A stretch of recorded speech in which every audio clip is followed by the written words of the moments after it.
Et bonjour à tous. On se retrouve pour la dernière tier list d'Ego de 2025 avec un poste qui me tient particulièrement à cœur, c'est l'ADC. Comme vous le savez, 3 prix entre guillemets sont décernés dans ces vidéos, le Peak Performance pour le premier, le 1v9 pour le deuxième et le niveau sur l'année pour le troisième.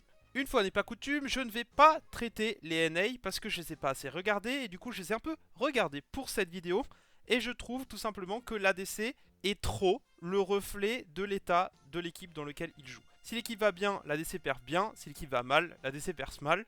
Et j'ai pas l'impression que ce soit à chaque fois inhérent au niveau des ADC, donc je vais pas faire les NA. En EU par contre, c'est très intéressant puisque j'ai décidé d'attribuer le pick perf et le 1v9 à la même personne. Et quelle personne? C'est ce cher Caliste qui a fait une année de zinzin pour sa première année en LEC. Les prix de pick perf et de 1v9 sont un peu confondus pour les performances qu'il a eues dans certaines games du Winter Split, notamment un 1v1 Kalista Draven à la mid lane dont vous vous souvenez et un teamfight de Faux Furieux sur Israel dont vous vous souvenez aussi. Le niveau sur l'année, par contre, j'ai décidé de le donner à Ansama qui est toujours aussi régulier, qui a participé à toutes les compétitions internationales sauf le First Stand, qui est toujours aussi bon en lane, toujours aussi bon en teamfight, bref. En LPL, il y aura 3 ADC différents. Et j'ai décidé pour le pick performance de mettre à l'honneur Elk, l'ADC des BLG qui était un des seuls joueurs qui a su maintenir son niveau, peu importe ce qui se passait dans son équipe, même si c'était parfois difficile.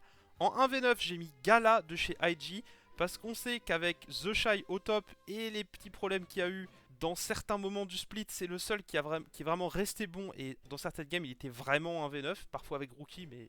Et le niveau sur l'année ira encore une fois à Hope, l'ADC de chez AL, qui a fait toutes les compètes internationales, à part le First Stand comme Ansama. Pareil qu'Ansama, toujours aussi régulier. Et la dernière région, la LCK, le pick performance ira bien évidemment à Gumayusi qui a fait des performances hors de ce monde durant les Worlds. Je pense que j'ai pas besoin de me justifier là-dessus. Le 1v9 ira à un petit père du nom de Diable. Si vous regardez pas la LCK, allez voir les games de ce monsieur. C'est un joueur de zinzin qui a une équipe un peu moins de zinzin, mais pourtant il smurf dans cette équipe. Il est trop fort et trop agressif. Ça fait plaisir d'avoir un ADC comme ça dans une ligue majeure. Le niveau sur l'année, lui, je vais le décerner à Viper, qui est pour moi le meilleur ADC du monde. Il est tout le temps au bon endroit, il fait tout le temps les bonnes choses, il farme tout le temps bien, il fait tout le temps des dégâts, il peut prendre tous les pics ADC, Israel, Pok, Varus, il fait tout bien, tout. Il a même un bon Ziggs. Le mec est juste trop fort. Voilà, j'espère que cette petite vidéo vous aura plu. Je sais que vous avez kiffé cette petite série de vidéos et je vous en remercie. Si vous en voulez plus, bah abonnez-vous à la chaîne, petit commentaire, petit j'aime, vous connaissez la musique. On se capte très vite sur la prochaine vidéo. En attendant, portez-vous bien. Ciao!